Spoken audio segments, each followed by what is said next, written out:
Good afternoon. I missed you guys. Yes, I was MIA for the full moon in Aries. I really wasn't MIA. I was hosting the Ancestral Intelligence Conference, and I want to say hi to all of you who were there or like supported the work. Thank you so much. And I'm landing here and I'm back with you. And today we're talking about a Libra new moon. So the energy of this new moon is the energy of it's not you, it's me, right? It's not you, it is me kind of new moon energy. And what I mean by this is this new moon offers us a deep reflection into our relationships, an opportunity for us to really see ourselves clearly in all of our relationships. Now, what I'm going to be talking about today can be applied to your intimate partnerships, but it could also be applied to your relationships in general. And particularly, I'm speaking about your relationships with the feminine. And it could be the feminine external of you, but this is also the feminine inside of you. So if you've been at war with that feminine inside of you, this can also be a new moon where these principles or what I'm talking about is also about that feminine energy that we may have been fighting or been not in agreement with over this time. So let's delve in. So the way that I want to talk about this new moon is really to focus on two symbols that are associated with Venus and that are associated with Libra. So Libra is ruled by Venus. So the symbol that's associated with Venus is often this guide or this energy of Oshun. And so I want to talk about Oshun's mirror. And the other symbol that I'm going to find myself dropping into is the scales that Libra holds, right? So the first one I want to talk about is the mirror. So we have this powerful sorcerer's tool of the mirror. Every time you see Oshun, the goddess Oshun, you often see the goddess Oshun holding a mirror. And that is because that mirror is really held up as a form of reflection. So in this reflection of the mirror, we really begin to see ourselves more closely. And it's actual sorcery. You know, when I was growing up, I grew up in a country called Guyana in South America, as most of you know. And in Guyana, there's these beautiful rivers or creeks or lakes that are black. They're the sediment or the minerals that exist in them from the foliage turns the water black. And in that deep black water, it is said that you can overcome anything, right? It is magical. You can overcome going to court. You can overcome going to jail. You can overcome whatever spells is cast on you by going to this black water. That's how magical it is. And so what that black water really is an absolute reflection, the clarity of that creek, the clarity of that lake, staring into deep black waters, which is akin to staring into the eyes of a loved one. We can clearly see ourselves, and the clarity and the truth and the intention is what sorcery is. So we can each access this energy of this deep black water by staring into the soul of another. And that clarity in someone else's eyes about how they see you enable you to see yourself. And that is pure magic, right? And so with this mirror, you start to realize that you are the catalyst for all you see in your relationships. So whatever it is in your relationships that's disturbing, sitting with the notion that you're the catalyst for all that you see reflected back out to you. So the idea is to be able to look into the eyes of another with pure vulnerability, with a deep sense of clarity, a deep sense of whenever we see Oshun, she is naked. And that speaks to the level of nakedness and vulnerability that we have to strip off in order for us to see clearly in that deep water. It really is an opportunity to return to wholeness. With Libra, the opposite of Aries is an opportunity for you to return to wholeness through someone else. So what this means is that a lot of times this separation that we feel from Aries, the separation into our individuality, is reflected back to us as what is necessary to be whole when we are in relationship with others. So the soul's purpose is to return to wholeness. So this relationships, our relationships that we build through our lifetime, is in effect our efforts, the soul's effort to return to its whole state, a perfect balance of the masculine and the feminine qualities inside of us. So ultimately seeing the God in yourself can happen through the gaze of another. Looking into someone's still, clear eyes can literally show you your wholeness and bring you closer to the God in you. And this is really about seeing yourself clearly and finding a balance with the partnerships and finding a balance in our relationships. Now, this leads me to want to talk about the scale. So the scale that we often see Libra holding is, the scale of choice. It speaks to us of the power of choice, the power of discrimination, the power of discernment. Libra scale is karmically balanced, right? So Libra scale is a karmically balanced scale. It is forever right. It shows you that you receive exactly what you put in. So what you put in is what you get. You can't go around that with this karmically balanced scale that Libra is holding. So how do karmic balance scales really work, right? It balances the masculine and the feminine internally, externally, our relationship to the masculine, our relationship to the feminine externally in this world in which we work in. And really what that is the power of giving and receiving. So this karmic scale balances how do we give to the feminine, how do we give to the masculine in ourselves, but also how do we show up in the world in that harmonious quality of balance. So, to achieve harmony or to achieve balance on a scale, how a scale really works is that you put something on a scale to weigh it out. And so you have a known weight, right? So you have like a pound weight, which is known, but what you put on the scale is unknown, right? You don't know the weight of that. You don't know the weight of the relationship that you're taking on. But what you do know is yourself. So the known weight is you. So when you put this known weight on the scale, you're balancing it to something that you're trying to assess or gain knowledge of what that weight is. And the only adjustment that you can make is not really in the thing that you are weighing, but within the thing of that known weight. So the only adjustment that you can make is to yourself, right? We can't adjust another. We can only adjust ourselves to bring things into harmony. And that's really how a scale works. I mean, I grew up with my grandparents owning, businesses where we use scale for weighing out things and really watching like the weight of the scale balance off to something else. But that weight of the scale is you in all your relationships. So you are then having to dig into this place of what else do I need to, or how do I show up to balance this relationship out or to create more harmony?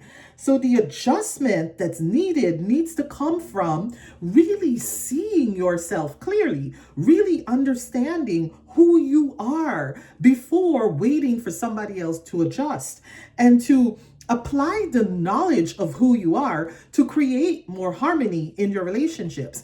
What I'm actually saying is, if you haven't taken the time to know you and who you are and all the weight that you bring, it's really difficult to have harmony with another in a relationship. So it's really important to use that Aries energy that we had for the last full moon to really examine who you are now in this time, right? So because if you are reflecting the people that you have in your life or that are showing up in your life now, then that is a reflection of who you are in this moment, right? So really pay attention to how you have changed.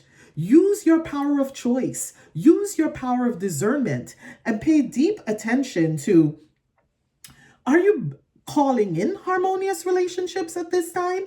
Is it equal weight? Is it equally yoked? Are you calling in the kind of relationship that you want because you are that person who you say you are?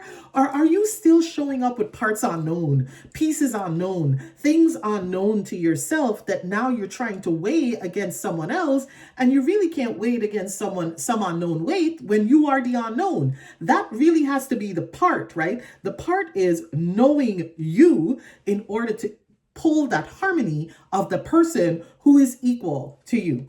So in as much as possible, who's harmonious to you in as much as possible. So sometimes there's more self-discovery there is to be had if we're really seeking harmony in relationships. So if you're on this path still of self-discovery and really just getting to know the elements of you and how you show up in your masculine and feminine, maybe this is not the time to make that commitment to this relationship or partnership. Just saying, if there's more self-discovery to be done, partners can help with some of that self-discovery, but understand that the major part of that has to come from you. And so consider this full moon or this new moon at least an opportunity for us to get curious about ourselves and maybe just to begin to see ourselves clearly through the eyes of the other people around us, right? And it could also be a really great time to see yourself in the eyes of people around you and really realize how beautiful you are, how much you've stepped up in your power, how greater your self-knowing is. And now that's reflected back to you in a really, really beautiful partnership or a really, really beautiful relationships with the feminine around you, because they're able to reflect back to you what you know to be true about yourself. And sometimes it's shocking, right? To really know that you're God and actually see that reflected back to you like, oh my God, mind blowing that in this person's eyes, that I can see such beauty about yourself. That is a great relationship. Now, I want to mention something that's going on astrologically. This is a long video. I want to mention something that's going on astrologically that's happening that's worth noting. And that is, Pluto is out of bounds. And when Pluto is out of bounds, that means that a planet is moving significantly or slightly out of the sun's gravitational pull. And so that's like out of bounds with Earth, right? And so this is happening for the next 10 years. And the last time that this happened was like 1953, I believe. And it's happening until 2035 in November. This began in like August, the end of August of this year, that Pluto is out of bounds. So what this is telling us is that our relationships may come into some real power struggles, right? So when Pluto is out of bounds, it's like power is out of bounds. It means Pluto is significant of power. And particularly under this new moon in Libra, I'm going to say to watch for the places where we can gain clarity around the power structure in our relationships.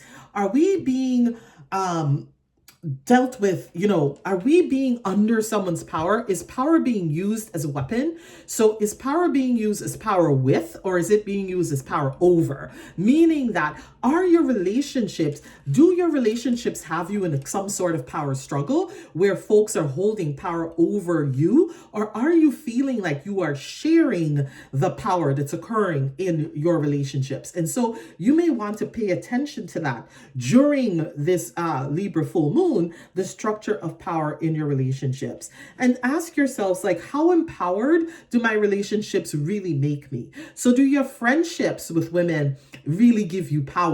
Do your relationships really lend power to you, or is it dominating? Is it taking away the power that you have? Or are you able to stand in your power and show up for exactly who you are? So I would pay attention to that. And you may want to pick up those scales, those karmic scales, and start weighing out some of this. So pick up those scales and say, what's the weight of this relationship that I've had against my weight? Is this working out in harmony, or is it not? Is this a relationship that you need to put down and pick up a new kind of weight because this one is showing you that this relationship has been out of balance for some time?